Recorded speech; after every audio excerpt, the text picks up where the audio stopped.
Black people don't belong in hotels like this. Gerald Hayes, white hotel manager, says it to Olivia Bennett's face. He's authority. She's a black woman. He's decided that's all that matters. Listen, sweetheart. He leans in. Our Windsor suite is $3,000 per night. That's more than black folks like you make in a year. He drops her credit card. I'm doing you a favor. Motel 6 down the street, that's where black women at your income level should stay. 17 guests freeze. She smiles, reaches into her briefcase. He grabs his radio. Security to front desk, black female refusing to leave, claiming she can afford premium suite. Suspicious behavior, need backup now. What this manager doesn't know. What she's holding makes him collapse. His face drains white, knees buckle. This racist just called security on his new boss. If they've judged you by skin color, comment justice now. Hit subscribe. You need to see this end. Olivia Bennett didn't buy a hotel on a whim. She spent 15 years earning this moment. 38 years old, MBA from Cornell. She's turned around 8 struggling properties in 12 years. Started as front desk associate at 23, learned that fixing hotels means fixing the culture first. The Sterling Grand is her newest acquisition. 200 rooms in downtown Chicago, built 1987. Now coasting on a dead reputation. Staff turnover at 41%. Whispers of toxic culture. She paid $17 million through Meridian Equity Partners. Closed September 12th. Public announcement October 10th. That gives her 28 days to see the truth as a guest. Gerald Hayes manages this hotel. 11 years here. Old school hospitality. Code for something darker. Olivia researched before signing.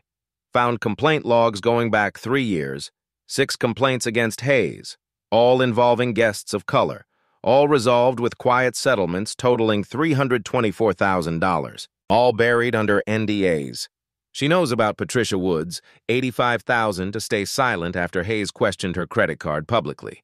She knows about Carlos Martinez, $52,000 after Hayes doubted he could afford a conference room. The pattern is clear. Colonial Hospitality Group, the parent company, chose hush money over accountability every time. So Olivia booked the Windsor suite under her name, $3,200 for 6 nights. Everything legitimate. Everything designed to see if Hayes would profile her like he profiled the others. She's here for evidence. September 29th, 2:47 p.m. She wears a Navy theory suit, $1,200 perfectly tailored. Looks exactly like what she is, a successful black businesswoman. The lobby impresses. Vaulted ceilings, crystal chandelier, Italian marble, fresh lilies, everything signaling wealth and status. Olivia's walked into rooms like this her entire career. Rooms where people assumed she was cleaning staff.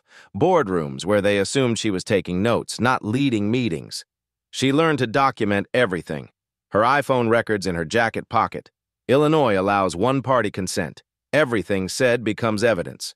She walks through the revolving door, heels clicking on marble. A bellhop nods.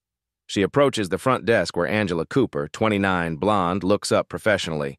Then Gerald Hayes emerges from the back office. His expression changes instantly. Eyes narrow, smile thins, the warmth evaporates. She's seen this look before. It says, "You don't belong here." She reaches the counter, sets her bag down, smiles. "Good afternoon, checking in. Olivia Bennett." Angela's fingers move across the keyboard. "Yes, Miss Bennett.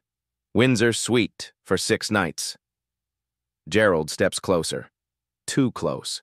Cologne overpowering, voice carefully controlled. "Is there something I can help you with?" Not a greeting, a challenge. Olivia keeps smiling. "Just checking in, thank you." But Gerald's already decided. What happens next will be recorded, witnessed by 17 guests, and seen by millions online. The clock reads 2:48. The humiliation begins now. "Are you sure you have a reservation?" Gerald asks it while staring at the screen showing Olivia's name. Windsor Suite, 6 nights, paid deposit, confirmed. "Yes, confirmed 6 days ago." He drags it out skeptically. "Identification and payment method?" Olivia produces her driver's license and American Express. Gerald picks up the license, studies it like evidence at a crime scene, holds it to the light, traces the edges, checking for forgeries. "Lincoln Park address?" He says it like an accusation. "That's correct. And you're paying with this card?" The Amex sits right there. The question makes no sense. "Yes, as indicated in my reservation. He examines the card, flips it, checks the signature. This black woman's credit requires more scrutiny than any white guest's ever has. What brings you to Chicago? Angela shifts uncomfortably. This isn't standard procedure. This is interrogation. Business, hospitality consulting.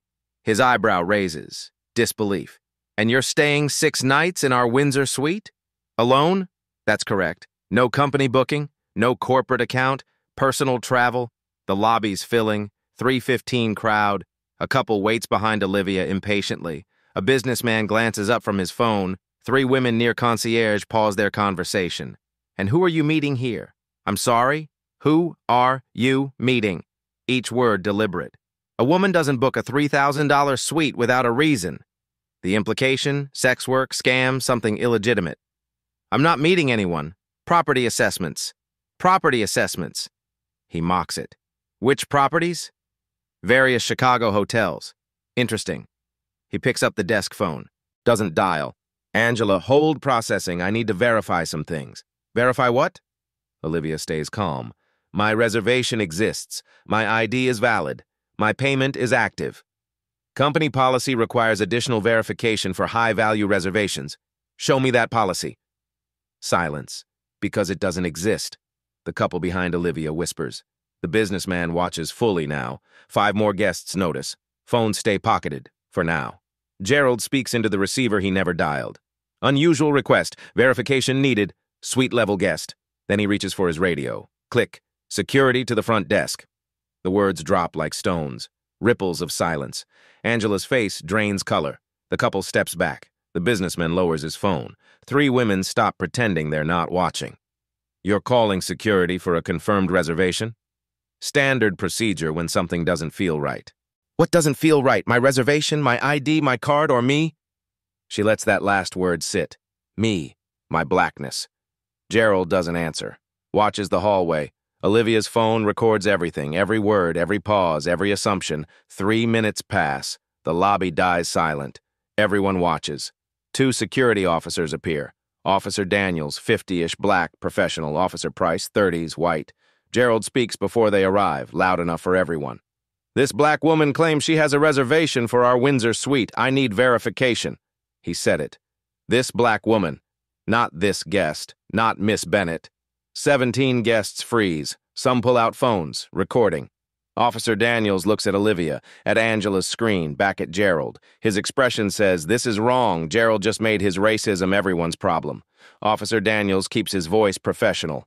Ma'am, is there an issue with your check-in? None. I have a confirmed reservation, valid ID, active credit card. Daniels turns to Gerald. Then what's the security concern? Gerald straightens. She's been asking unusual questions. The reservation details seem inconsistent with the typical profile of our suite guests. Translation. Black women don't stay in $3,000 rooms. Ma'am, would you provide additional verification? Olivia could refuse. She's within her rights. But she chooses cooperation, produces everything again. Driver's license, Amex, email confirmation, corporate documentation, everything validates, obviously. Angela speaks quietly. Her reservation's been in the system for 6 days. Everything's legitimate. Gerald ignores her. I need her escorted to the back office for private discussion. Code, remove her from public view. The lobby's transformed into theater. Guests stopped moving. The couple backed up to seating. The businessman recording openly. 3 women abandon pretense. More phones emerge. 5, 7, 10. This goes online within the hour. Everything checks out, Daniels says. His tone carries weight. End this. Gerald doubles down. I'm the general manager. I'm exercising my authority. Escort her to the back office, now. Power move. Pure intimidation. Daniels exchanges a glance with Price. This is wrong. This is racist. This will be a lawsuit. But Gerald signs their paychecks. Ma'am, would you step aside with us momentarily? Olivia sees a black man caught between conscience and employment. She nods. Temporarily. They walk to a small office. Price leads. Gerald follows. Olivia walks between them. Not handcuffed, not restrained, but escorted like a suspect. Every guest watches a professionally dressed black woman removed for checking into a hotel. Someone near elevators. This is messed up. Is she arrested? No, just checking in. Then why? Murmurs spread. Discomfort ripples. Nobody stops it. The back office is small. Gray walls, fluorescent lighting, metal desk. Gerald closes the door, click. He crosses his arms, studies her like evidence. Let's cut through this. What do you really want? Working? Meeting a client? Running a scam? Sex work? Prostitution? Fraud? That's what black women with expensive reservations must be doing. Olivia sits, calm. I want to check into Windsor Suite, room 412, my reservation. That's $3,200 per night. I'm aware. $19,000 for 6 nights. Yes. And you're paying with this. 2 fingers on her card again. My American Express Platinum. Yes. Gerald sets it down. I don't believe you're a legitimate guest, said plainly. No more code. Daniels closes his eyes briefly. That's legal evidence. On what grounds? Manager discretion. 2 words. The same 2 used to bury 6 complaints. The same 2 that cost Colonial $324,000 in settlements. The fluorescent hums. Air conditioning rattles. Sir, Daniels tries. Everything checked out. Her ID is valid. Payment active. Reservation exists. No legal basis to refuse service. I've made my decision. I'm refusing service based on suspicious behavior and inconsistent guest profile. Said it, out loud, with witnesses. Olivia stands, reaches for her briefcase. Gerald tenses. Price's hand moves to his radio. She opens it, pulls out a folder, places it on the desk. Before you refuse service, I'd like to show you something. Her voice unchanged, still calm, but underneath, thunder before the storm. Gerald looks at the folder. Confidence wavers. What is this? Open it. He flips the cover. First document. Acquisition agreement. Sterling Grand Hotel. September 12th, 2024. Purchaser. Olivia Bennett. Equity. 67%. His eyes scan. His brain processes slowly. Color drains from his face. Literally drains. Pink to white in 3 seconds. His mouth opens. No sound. Daniel sees a man's world collapse. Gerald's hand shoots out, grabs the desk edge, knuckles white. His knees buckle. Price moves forward, ready to catch him. Gerald's breathing goes shallow, rapid, chest heaving. Sweat beads form instantly. He tries. Can't. I don't. He reaches for the chair. Misses. Stumbles. Price grabs his elbow. Sir? Price looks concerned. Need to sit? Gerald collapses into the chair. Face gray. Green tinge at edges. Nausea visible. Olivia watches. Doesn't smile. Doesn't gloat.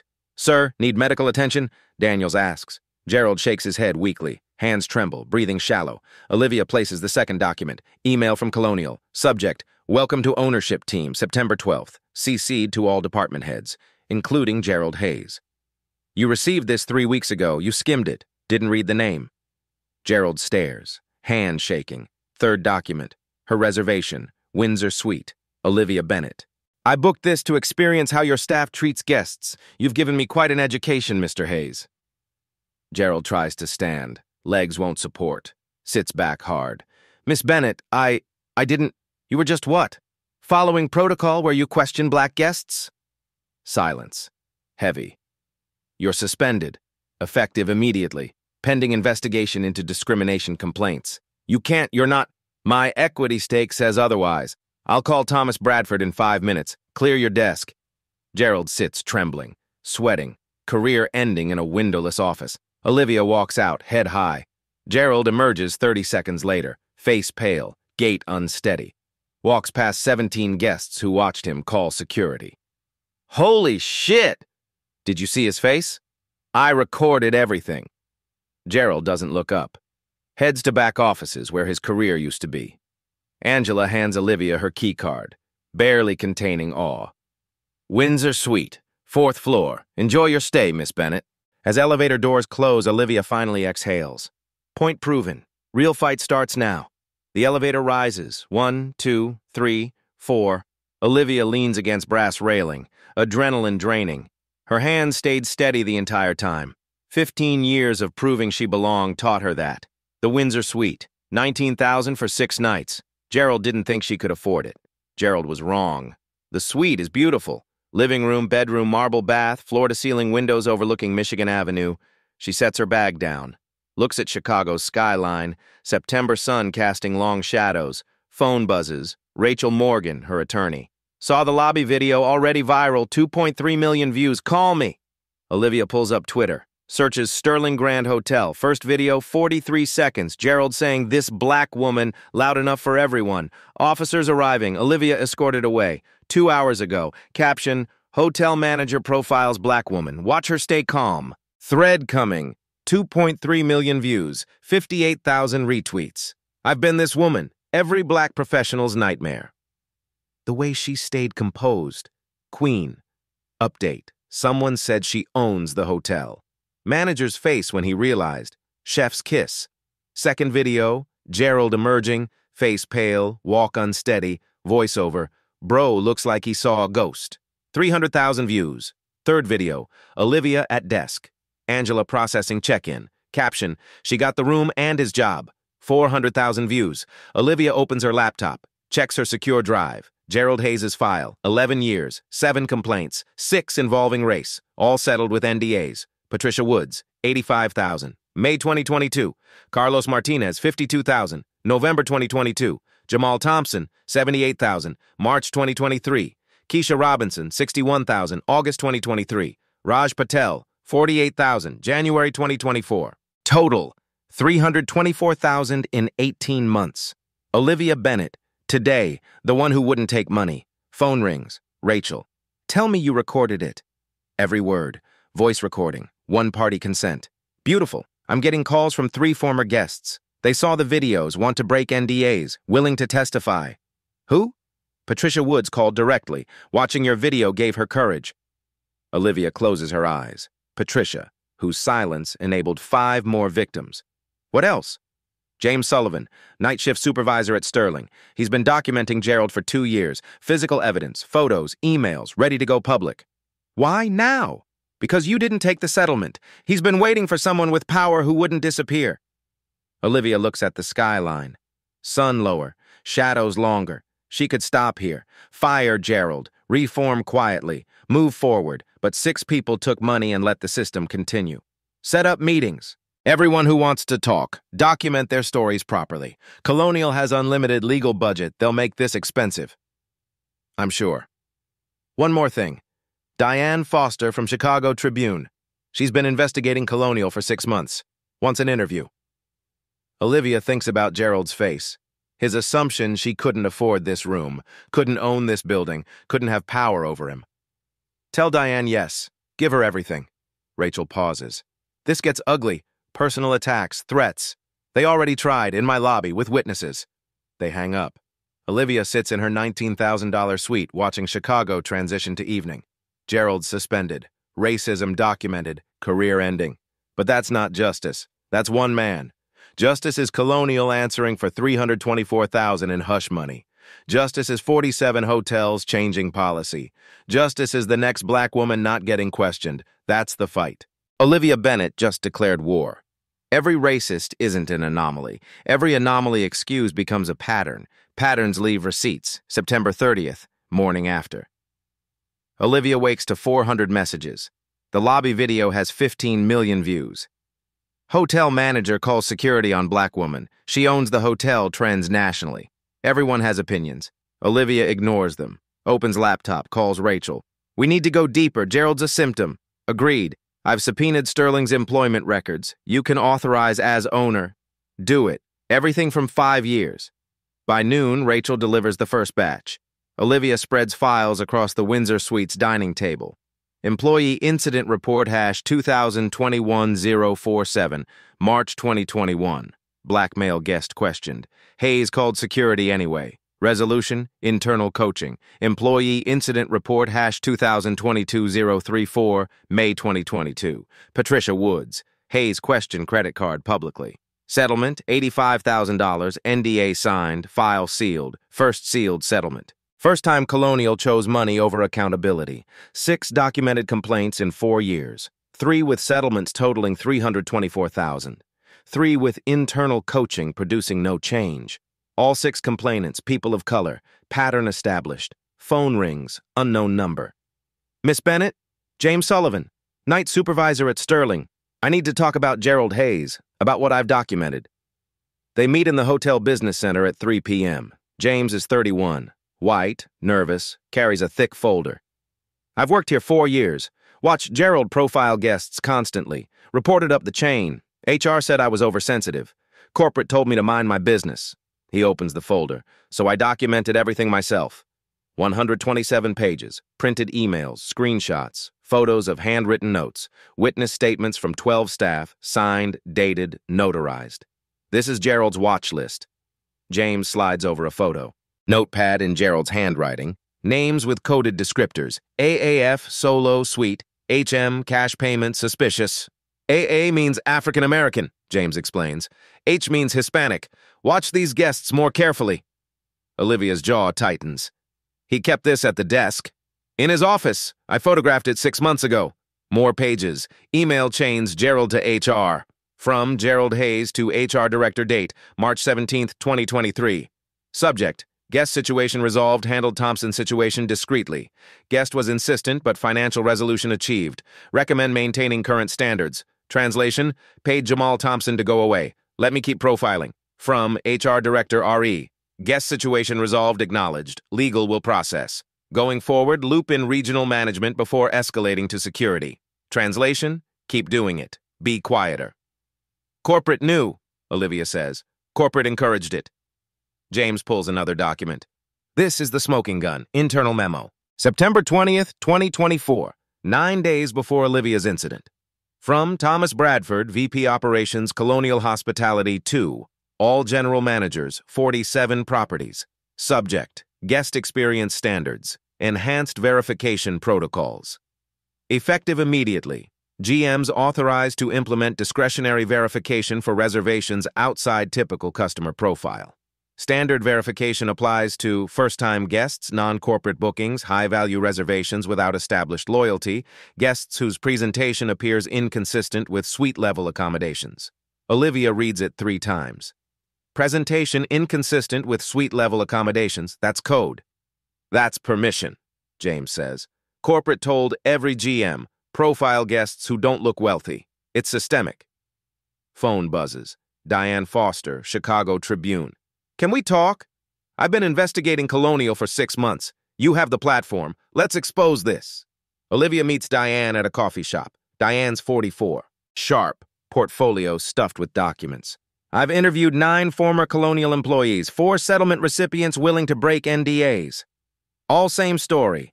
GMs empowered to discriminate, corporate protects them, victims paid to disappear. She slides over financial records. Colonial paid $4.2 million in discrimination settlements over 7 years, across 47 properties, none publicly disclosed. $4.2 million? That's what I can document. Who knows how many never filed complaints? Olivia thinks about those who just checked out silently. I want to publish everything, Diane says. Full investigation, your story as catalyst, but I need your cooperation. What do you need? On-record interview, access to James's documents, confirmation you'll testify. Yes, all of it. October 1st, Diane's article takes shape. Title, The $324,000 Silence. How one hotel chain paid to bury racial profiling. Rachel subpoenas Colonial's full records. Discovers 8 more cases at Sterling Grand. Settled before formal complaints, never documented. Total at Sterling, 16 incidents. $400,000 paid.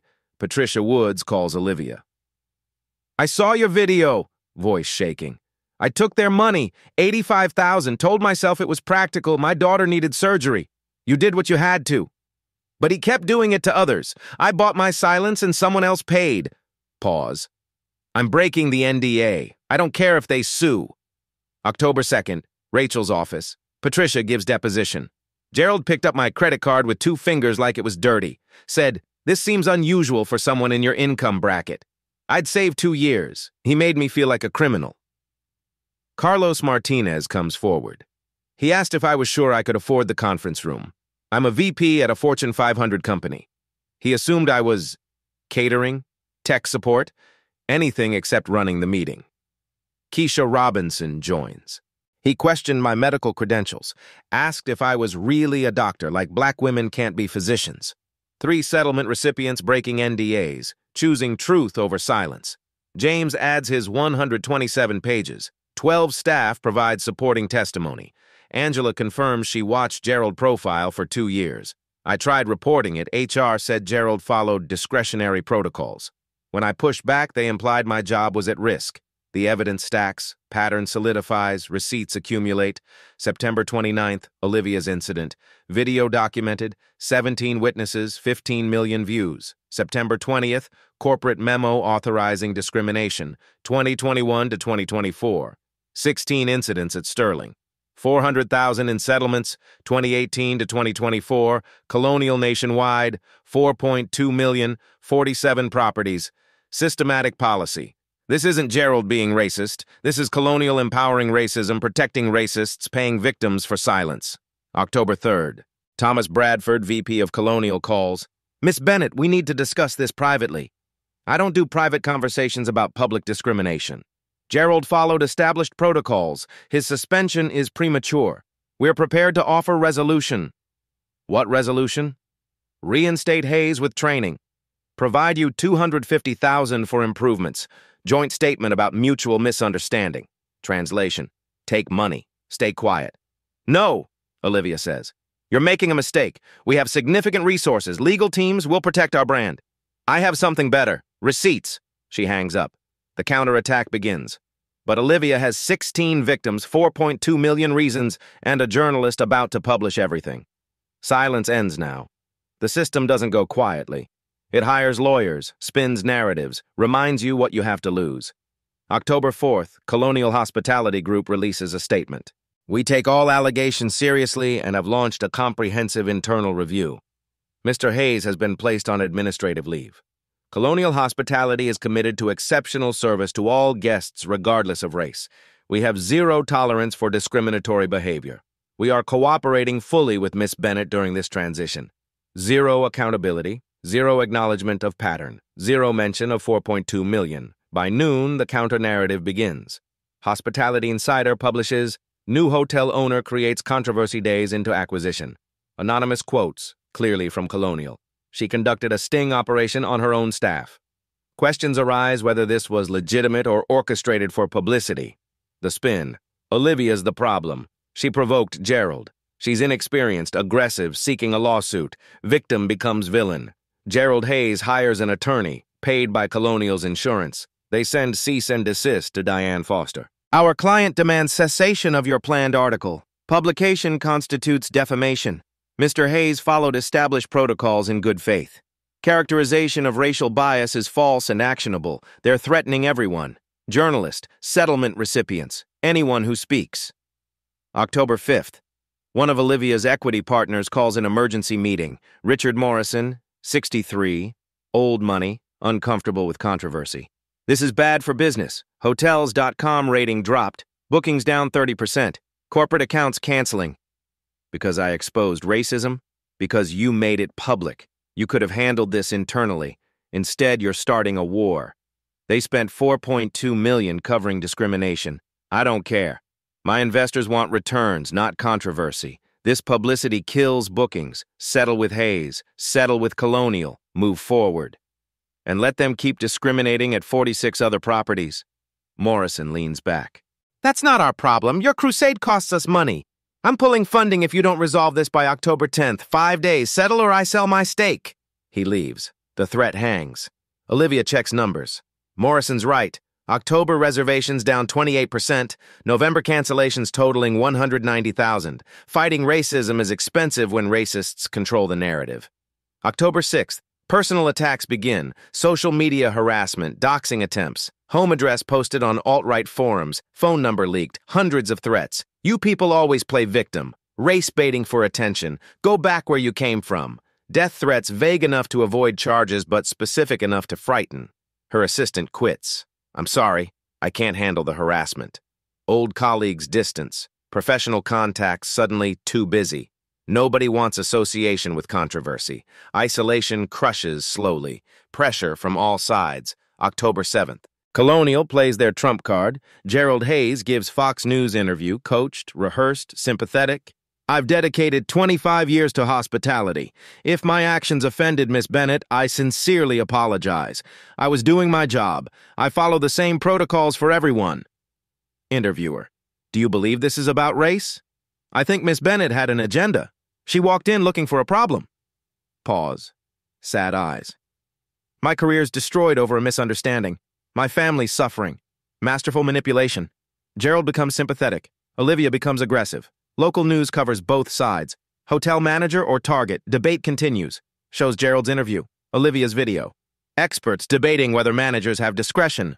False equivalence. Racism versus protocol.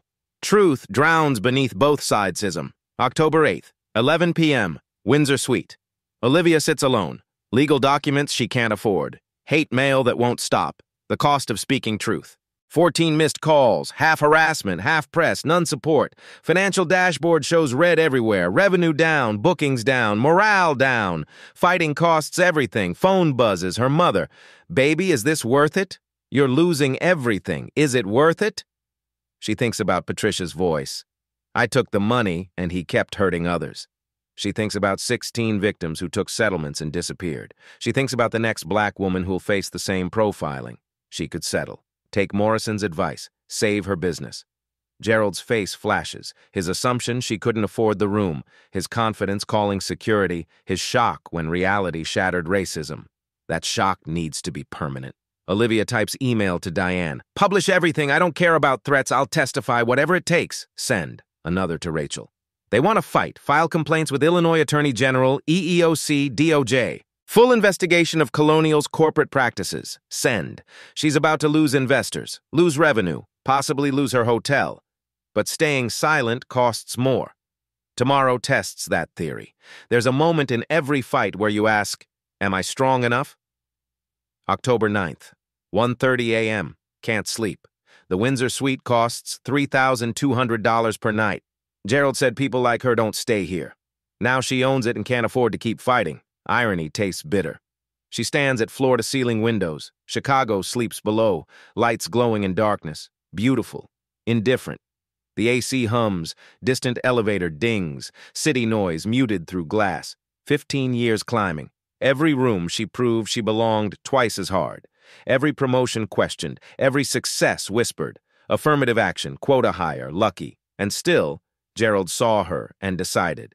Threat.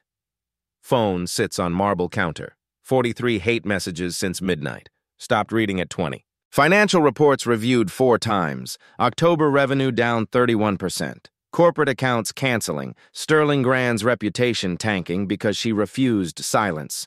Morrison's ultimatum expires tomorrow. Settle or lose his 10%. Small until you lose it during cash crisis. She could call Bradford now. Accept the deal. Reinstate Gerald with training. Sign non-disparagement. Take $250,000. Bury this like Colonial buried 16 others. Patricia took $85,000 and her daughter got surgery. Practical survival. How is Olivia's fight different? Pride, principle, privilege she can afford to fight when others couldn't? Mother's text. Baby, is this worth it? Losing investors, bookings, friends, sleep. The business she worked 15 years to build. For what? Gerald's already suspended. Viral video guarantees he'll never work hospitality again. She won, didn't she? But Colonial operates 46 other hotels. Bradford still writes memos. Managers still profile. System still protects itself. One victory doesn't dismantle the machine. She sits on bed's edge, head in hands. First time admitting doubt aloud. I don't know if I can do this. Words echo. Nobody answers. She's carrying 16 sterling victims, $4.2 million of victims nationwide, every black woman questioned in a lobby, every professional treated like a criminal. She's carrying all of them, about to drop them. Maybe Morrison's right. Maybe fixing one hotel is enough. Maybe systemic change isn't her responsibility. Maybe survival matters more than justice. Laptop shows bank balance. Legal fees, $78,000. Rachel's retainer, another $50,000 needed. Lost revenue, climbing, math doesn't work, fight costs more than she has. She lies on 1,000 thread count sheets, stares at ceiling, remembers why she bought this hotel. Not profit, purpose. Because at 23, a manager said she didn't look like management material. Because at 31, a client asked if she was really the lead consultant. Because she walked into rooms her whole life and watched people decide she didn't belong. She bought this to prove something, to herself, to Gerald, to everyone who saw her skin and saw limitation. But proving something doesn't pay bills. Phone buzzes. 1:44 a.m. Email from James Sullivan. Subject. You're not alone. 12 of us ready to go on record. Public testimony. Names attached. We've been waiting for someone who wouldn't take money and disappear. You're that person. Don't stop. We need you because we can't fight alone.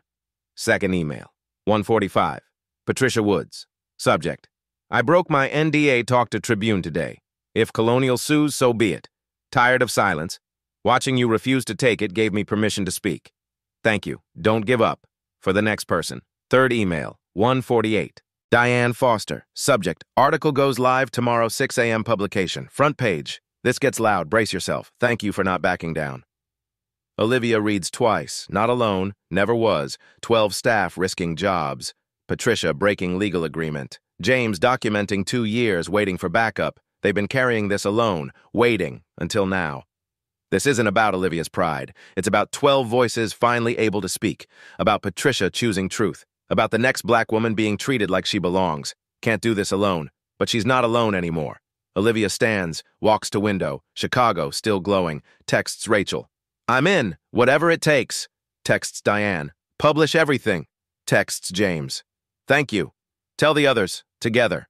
Sets alarm for 6 a.m. Tomorrow article breaks. Tomorrow colonial silence ends. Tomorrow the buried dig back. Fighting alone is impossible. Fighting together just became inevitable. Silence protects systems. But when 12 voices speak at once, silence shatters. October 9th, 6 a.m. Chicago Tribune homepage refreshes, front page. The $4.20 million silence. Hotel chain paid to bury racial profiling for 7 years. By Diane Foster. Colonial Hospitality Group operates 47 hotels nationwide. Between 2018 and 2024, the company paid $4.2 million to settle discrimination complaints, none publicly disclosed. The Sterling Grand incident isn't an anomaly. It's a pattern. 4,300 words, fully sourced, devastating. Patricia Woods' testimony. They paid me to disappear. I took the money because my daughter needed surgery. But Gerald Hayes kept profiling black guests after I left. My silence enabled that. James Sullivan's documentation, photos of Gerald's watch list, emails between corporate and GMs, the September 20th memo authorizing discriminatory verification protocols, financial records, 16 incidents at Sterling Grand, $400,000 in payouts. Similar patterns at 12 other colonial properties. The corporate memo reproduced in full. Guests whose presentation appears inconsistent with suite-level accommodations. 7 a.m. The article goes viral. Twitter explodes. #Sterling Grand truth trends nationally within 90 minutes. At civilrights.org. This is systemic racism with a paper trail. $4.2 million paid to maintain discrimination. 87K retweets at Black Professionals. Every black person knows this feeling. Now there's proof it's policy, not paranoia. 124K retweets. The lobby video resurfaces with new context. 18 million views. Comments shift. This wasn't one racist manager. This was company policy. $4.2 million, they knew. They paid to keep doing it. 8 a.m., James Sullivan posts on LinkedIn. I'm the whistleblower in today's Tribune investigation. I documented Gerald Hayes' discrimination for 2 years. I'm done being silent. 14,000 reactions in 3 hours. Comments pour in. I worked at a colonial property in Atlanta. Same thing happened. Former Houston GM here. Corporate encouraged discretionary standards. That's code. 12 staff members from Sterling Grand changed their LinkedIn headlines. Standing with Olivia Bennett. No more silence. Angela Cooper posts video. 30 seconds. Voice shaking but determined. I watched Gerald Hayes profile guests for 2 years. I reported it to HR. They told me to stop causing problems. I'm sorry I didn't speak louder, but I'm speaking now. 600,000 views by noon. 9 a.m. Organizations mobilize. NAACP Chicago. We stand with Miss Bennett and demand full investigation of Colonial Hospitality Group's discriminatory practices nationwide. Chicago Hotel Workers Union. This is why we need stronger protections. Workers shouldn't face retaliation for reporting racism. National Black Business Coalition? We're calling for boycott of all colonial properties until comprehensive reforms are implemented. Corporate travel accounts react. 3 major companies suspend bookings at colonial properties pending investigation. 10 a.m. Former colonial executives come forward. Michael Stevens, retired regional VP. I left Colonial in 2019 because leadership refused to address discrimination seriously. This has been a problem for decades. Competitor hotels distance themselves. Marriott. We maintain mandatory bias training quarterly and transparent complaint processes audited by third parties. Subtle, clear. They're throwing Colonial under the bus. 11 a.m. Financial pressure mounts. Colonial's parent company, publicly traded, sees stock drop 6%. Shareholders demand emergency board meeting. Major clients pause contracts. Tech conference relocates. Medical association cancels. Law firm ends corporate travel agreement. Boycott works fast. Noon. Olivia's phone explodes with support. Thank you for not taking the money. My son was profiled last month. Seeing you fight gives us courage. I took a settlement 5 years ago. Wish I'd fought like you. Richard Morrison, the investor who threatened to pull funding, calls. I was wrong. I'm staying. I'm sorry I doubted. 1 p.m. GoFundMe appears, started by a stranger. Support Olivia Bennett's legal fight against hotel discrimination. Goal, $50,000, raised, $132,000 by 3 p.m. Olivia donates it all to civil rights legal defense funds. 2 p.m. Gerald Hayes' support crumbles. His attorney releases statement. In light of recent revelations about corporate policies, we're evaluating our legal strategy. Translation, Gerald's been thrown to the wolves. 3 p.m. The tide has turned completely. From isolated hotel owner to movement in 72 hours. 12 staff testimonies. Patricia breaking her NDA. 4.2 million exposed. National boycott mobilized. Stock prices falling. Colonial can't settle this away. Too public, too documented. Too many voices.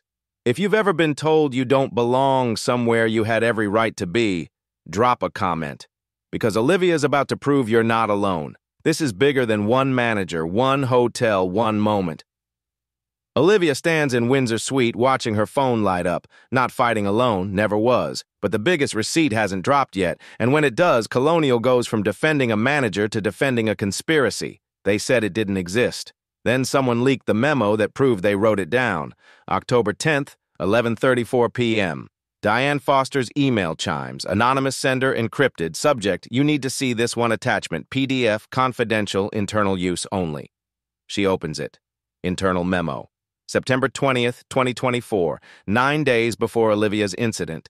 From Thomas Bradford, VP Operations to all general managers, 47 properties, subject, guest experience standards, enhanced discretionary vetting. The memo James photographed, but this version includes page 2, implementation notes, training guidance. Diane's hands shake. Implementation notes, page 2. GMs should apply enhanced vetting to reservations demonstrating risk indicators.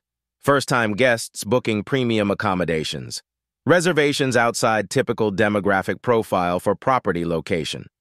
Guests whose appearance, dress, or demeanor suggests inconsistency with stated financial capability. Non-corporate bookings for extended stays. Discretionary assessment protocols.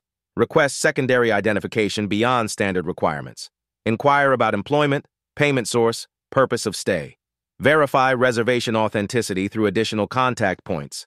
When uncertainty exists, delay check-in pending GM approval. If guest becomes confrontational, escalate to security. These guidelines protect brand reputation and ensure appropriate guest experience standards. Managers exercise professional judgment.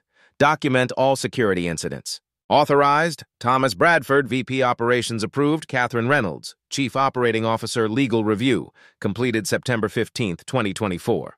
It's all there, corporate policy. Guests whose appearance suggests inconsistency with financial capability.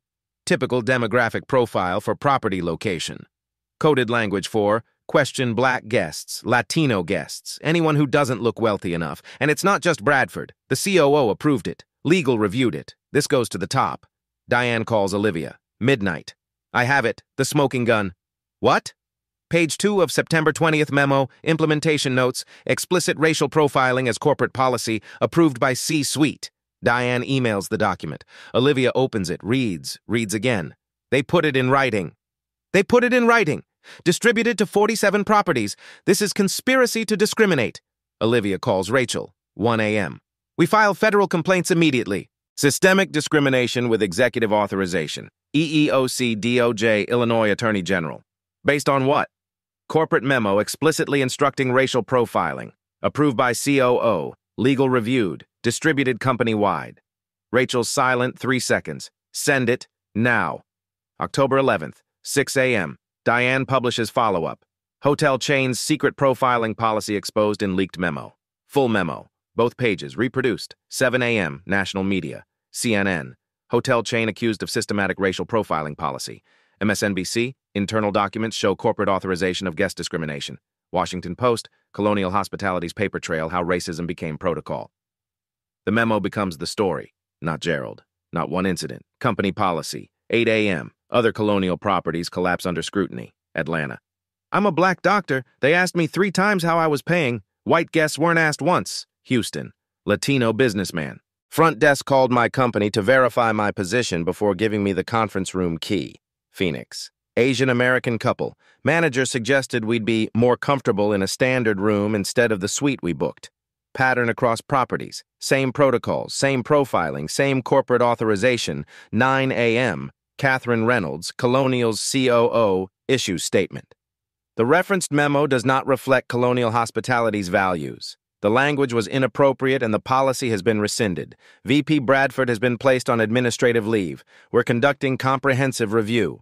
Problem. Memo dated September 20th. Today is October 11th. Active policy 21 days, including when Olivia was profiled. Problem. Legal review completed September 15th, 2024 means lawyers approved it. This was deliberate. Problem.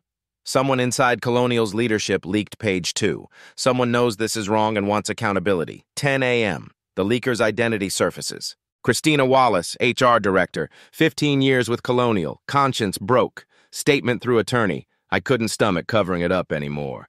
I watched Colonial pay millions to silence victims while promoting managers who discriminated. The September memo was the last straw. Leadership knew it was discriminatory. Legal knew. They did it anyway. Risking her career.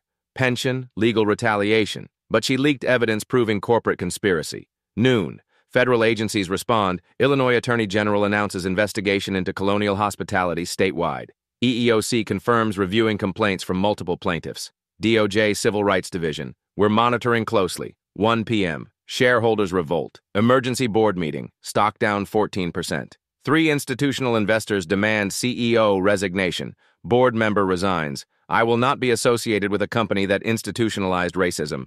2 p.m. Boycott intensifies. National Urban League.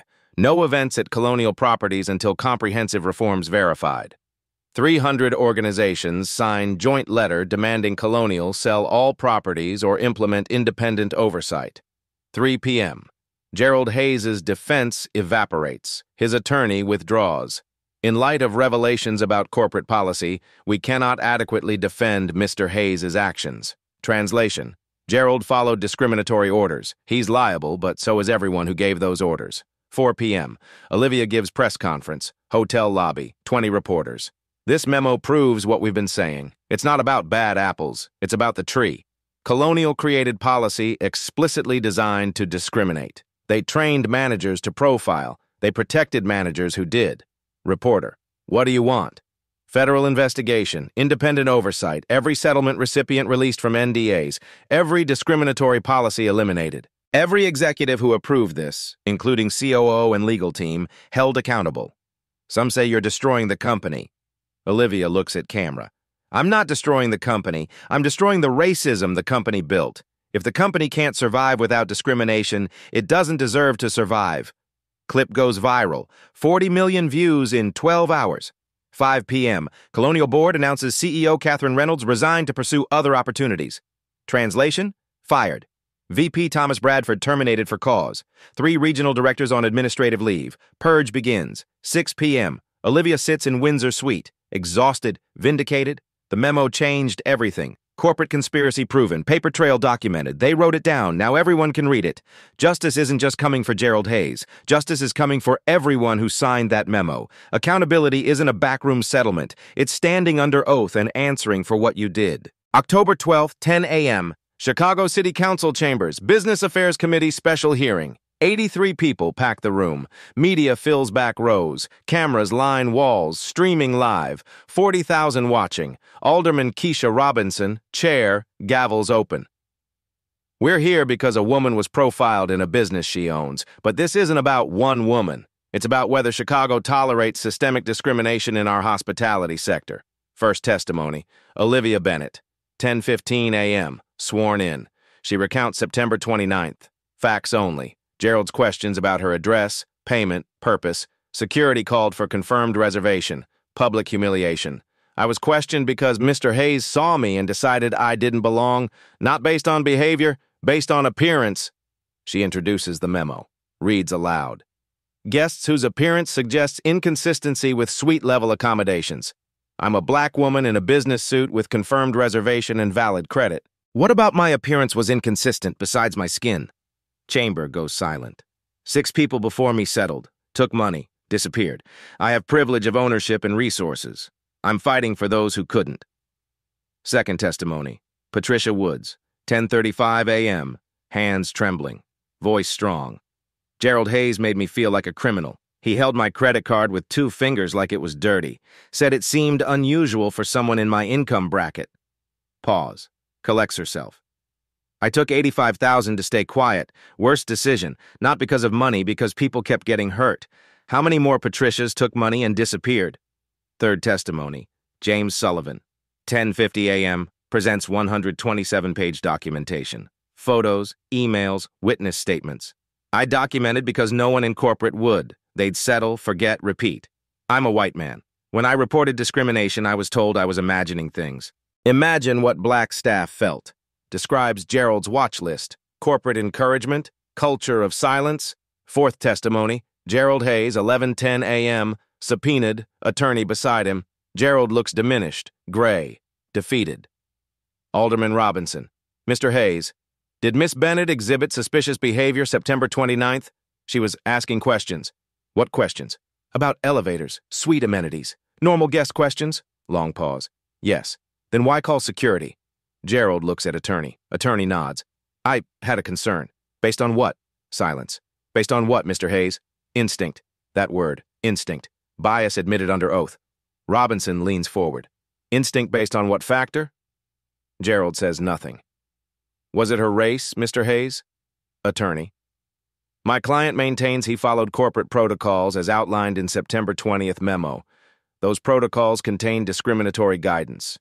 Mr. Hayes believed he was following policy. Translation, Gerald's guilty, but corporate made him do it. Fifth testimony, Thomas Bradford, 11:30 a.m., former VP, subpoenaed. Takes Fifth Amendment on 12 questions. Who approved September 20th memo? Fifth Amendment. How many settlements has Colonial paid total? Fifth Amendment. Did you know the memo authorized racial profiling? Fifth Amendment. Silence convicts louder than testimony. Robinson. Your silence speaks volumes, Mr. Bradford. Noon. City Council vote. Motion. Refer Colonial Hospitality to Illinois Attorney General for civil rights investigation. Motion. Require all Chicago hotels to publicly report discrimination complaints annually. Vote 8-0. Unanimous. Chamber erupts in applause. 12:15 p.m. Olivia's closing statement. I didn't come to Chicago to be a civil rights case. I came to run a business. But when systems protect bias over people, business owners have a responsibility. She looks at Gerald. He won't meet her eyes. This hearing won't fix everything, but it's a start. To every person told they don't belong, in a hotel, a store, a boardroom, you do. And when they question that, make them answer why. Final line, no one should have to own the building to be treated with dignity. Applause, standing ovation, cameras flashing. Gerald exits side door, head down. No statement. Bradford hustled out by security, avoiding press. Olivia exits to reporter scrum. This isn't about me anymore. It's about what comes next. It's about ensuring the next black woman who walks into a Colonial Hospitality hotel gets treated like a guest, not a threat. Outside, Patricia Woods and James Sullivan wait. They hug. Survivors and allies united. The hearing ends. The reckoning begins. Justice isn't the end. It's what you build after. October 13th. Gerald Hayes resigns. No severance, no reference. Unemployable in hospitality. Thomas Bradford terminated for cause. Catherine Reynolds forced out. 3 regional directors fired. November 1st, Colonial Hospitality Group settlement. $4.2 million paid to 18 plaintiffs. No NDAs. Public apology issued. Illinois Attorney General investigation ongoing. 3 other colonial properties flagged for similar complaints. December. The Sterling Grand, under Olivia's leadership, implements new protocols. Mandatory bias training quarterly for all staff. Transparent complaint system through third-party hotline. No internal burial. Verification standards identical for all guests, regardless of appearance. No more discretionary protocols. New general manager hired Tamara Ellis, black woman. 20 years hospitality experience, symbolic and substantive choice. Staff diversity initiatives launched. Anonymous culture surveys conducted monthly. Zero tolerance policy for discrimination, enforced without exception. January 2025. Chicago passes city ordinance requiring hotels to publicly report discrimination complaints annually. Data transparency becomes law. Hotels can no longer bury incidents. Colonial Hospitality, under federal pressure and facing DOJ scrutiny, implements nationwide reforms across all 47 properties. Independent oversight board established with community representatives. Annual civil rights audits required. Mandatory diversity training expanded from quarterly to monthly for management. Other hotel chains preemptively update policies. Nobody wants to be the next Colonial Hospitality. Industry-wide change triggered by one woman's refusal to stay silent. The Sterling Grand thrives under new leadership. Bookings up 23% year over year. Staff retention highest in company history. Guest satisfaction scores improve by 31 points. Reviews emphasize welcoming atmosphere and professional, respectful service. Patricia Woods finds new purpose. Partners with NACP to counsel victims of hospitality discrimination. Helps others navigate the system she once feared. Turns her pain into advocacy. James Sullivan, promoted to Assistant General Manager, oversees implementation of new protocols, trains incoming staff on recognizing and preventing discriminatory behavior. His documentation becomes case study in hospitality management courses nationwide. Angela Cooper leads diversity and inclusion training for new hires. Her testimony inspires other frontline workers to speak up when they witness injustice.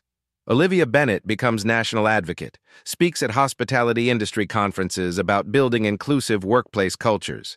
Guest lectures at Cornell's School of Hotel Administration. Consulting practice expands to help other properties address systemic bias. She still owns the Sterling Grand, still walks through those doors. Now they see a leader. They see change. They see what accountability looks like. Gerald Hayes' instinct was racism. Olivia Bennett's instinct was justice. Professionalism without accountability is oppression in a suit. Real change requires receipts and the courage to make them public. One woman refused to take the money. 12 employees found their voices. $4.2 million in buried shame came to light, and an entire industry was forced to look at itself. The system tried to silence her. The system lost. If this story moved you, if you've ever been told you don't belong in a space you had every right to occupy, share it. Comment below where you're watching from and what justice means to you. Hit subscribe because these stories matter. These voices matter. Next time someone decides your worth based on your skin color before you open your mouth, remember, documentation is power. Solidarity is strength. Your dignity is non-negotiable. Hold the door open for someone who's been told they don't belong. Stand with them. Amplify their voice. Because justice isn't just about one person winning one fight. It's about making sure the fight doesn't have to happen again. Thanks for listening. Justice isn't loud, but it echoes when we witness it together.